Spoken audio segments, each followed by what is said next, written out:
সে কথা বলা যায় না, ঠিক কিনা বলেন?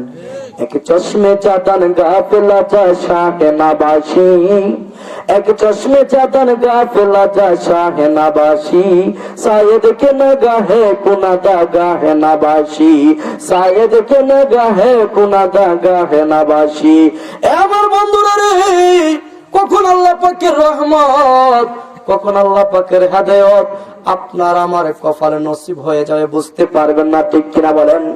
যেই মানুষটা নামাজ পড়তো না, দেখবেন ওই মানুষটা হঠাৎ নামাজ পড়া শুরু করে দিয়েছে। যেই মানুষটার মুখে দাড়ি রাখতে ছিল না, সেই মানুষটার মুখে দেখবেন দাড়ি গজাই গেছে। যেই মানুষটা সুদ খাইতো, ঘুষ খাইতো, ওই মানুষটা হঠাৎ দেখবেন সকলগুলা ছেড়ে দিয়া আল্লাহর রাস্তায় সে দেওয়ানা হয়ে গেছে, ঠিক কিনা বলেন?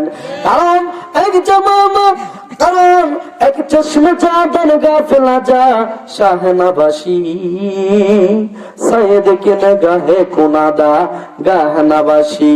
কখন তোমার উপরে আল্লাহর রহমত, আল্লাহর হেদায়েত পড়ে যায়। এই জন্য এক পলকের জন্য আল্লাহর ওই রহমত থেকে গাফিল হওয়া যাবে না। আওয়াজ করে বলুন না একটু, ঠিক কিনা?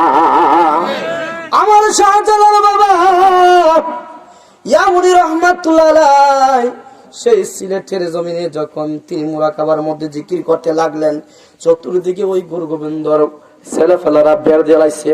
হঠাৎ তিনি আল্লাহু আকবার বলে ওই সুরমা নদীর কিনারের মধ্যে শুধু পাহাড় আর পাহাড়। কিসের পাহাড় ছিল? পাথরের পাহাড়। সুবহানাল্লাহ। যাওয়ার মতো কোনো রাস্তা নাই। তখন তিনি পবিত্র জবানে বলছেন, সিলহট সিলহট, ওই পাথরগুলো তোমরা উড়ে যাও, উড়ে যাও।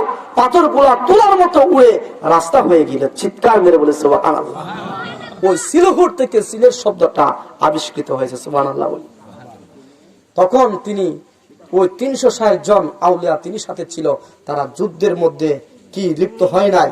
তারা নিজেকে কি করার জন্য, ওই তাদের কাছ থেকে হেফাজত করার জন্য তারা কি করলেন, ওই সুরমা নদীর পাড়ে এসে নিজের খাট থেকে রুমালটা তথা বিছনা ছেড়ে দিলেন নদীর মধ্যে। সুবহানাল্লাহ বলি না?